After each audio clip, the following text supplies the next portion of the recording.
maamulka jaaliyadda Soomaaliyeed ee wadanka Turkiga ayaa waxa ay ku oleeyihiin sidii ay degnaansho ay ugu heli lahaayeen muwaadiniin Soomaaliyeed kuwaas oo diidma ka helay dawladda Turkiga ku dhawaad 8 ruux oo u badan hooyooyin ayaa diidma helay iyaduna jaaliyadda Soomaaliyeedna ay codsi ay u gudbisay waaxda qaabilsan bixinta degnaanshaha xarunteeda Istanbul gudoomiyaha jaaliyadda Soomaaliyeed ee dalkan Turkiga Sheekh Maxamed ayaa waxa uu ii sheegay in laga aqbalay isla markaana lagu wargeliyay in jaaliyaddu ay soo gudbisay dadka didmada la siiyay kan jiraayad khaasan wuxuu quseeyaa dadka Soomaalida ah oo degan wadankan in qaarkood iqaamada loo diido ama rajagta la siiyo qaar kalena ay ka dhacdo fiisaha ay ku joogaan wadankan Turkiga marka dadaal dheer ka bacdi muxuu ahaay dadkaas waxaan kala hadalnay dawladda Turkiga ayaan kala hadalnay mas'uuliyiinteeda sarsare waxayna runtii noo faa'iideeyeen in dadkaasi aan soo diiwaan galino si dadkaas xaaladooda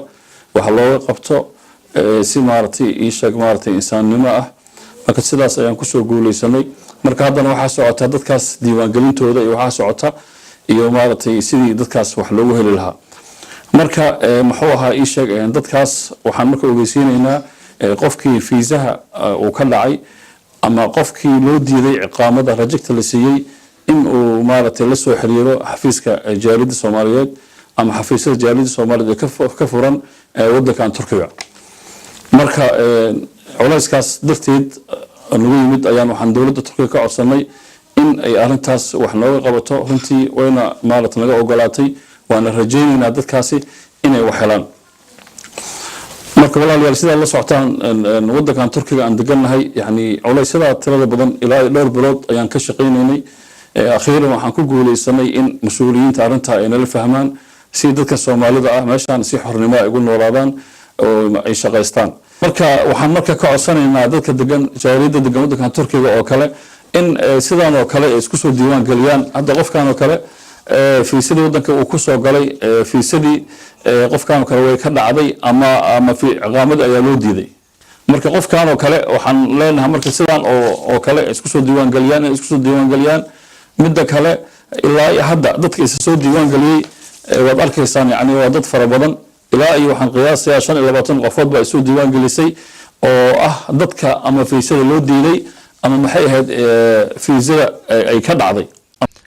qaar ka mid ah hooyooyinka Soomaaliyeed ayaa TV-ga Universal uga warbixiyay didmada ay la kulmeen iyo waliba jaaliyadda dadaalka ay u wado muwaadiniinta Soomaaliyeed bismillaahir rahmaanir rahiim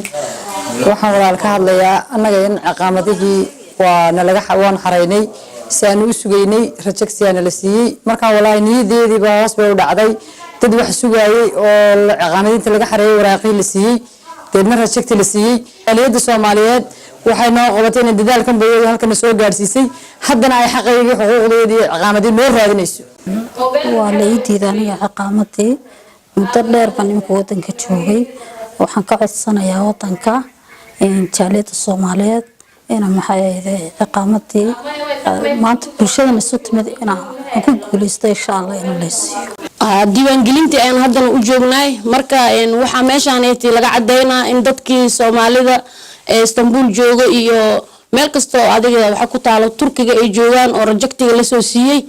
inay yimaadaan jaaliyadda si markaaseeti loo siiyo iqaamadoodii loo ogolaanshiin loo siiyay sidii loo liiska loogu daro Soomaali aad u badan ayaa degan dalkan Turkiga kuwaas oo qaar ka mid ah dhibaatooyin xoogan ku haysata dalkana iyaduna aysan jirin cid ka waraysa qaar ka mid ah dadkaasi oo xaalado caafimaad loo keenay dalkan ayaa qaar ka mid ah xanuun u geeriyooday sida uu xaqiijiyay gudoomiyaha jaaliyadda Soomaaliyeed mudane Sheekh Maxamed marka ilaa ay hadartaan Turkiga wadanka Turkiga jaaliyadda Soomaaliyeed inta qofood ay aastay ilaa ay hadda tirada waxay leeyihiin 47 qofood 47 qofood oo runtii inta badan xanuun ay meeshan u yimideen ilaahay baa waqtigooda ayaa dhamaaday ajash ilaahay marka intaas 47 marka waxay ku kala dhinteen magaalooyinka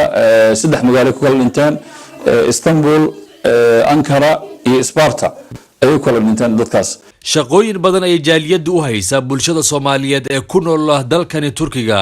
waxaa si habsami leh u shaqeynaya xarumaha jaaliyadda ay ku leedahay 7 magaalo oo ka tirsan dalkani Turkiga 5 bilood ka hor ay ahayd markii muwaadiniin Soomaaliyeed loo diiday degnaanshaha Turkiga taasoo markii dambe jaaliyaddu ay u dooday kadibna ay heleen sharciga dalku jooga wadankan Turkiga.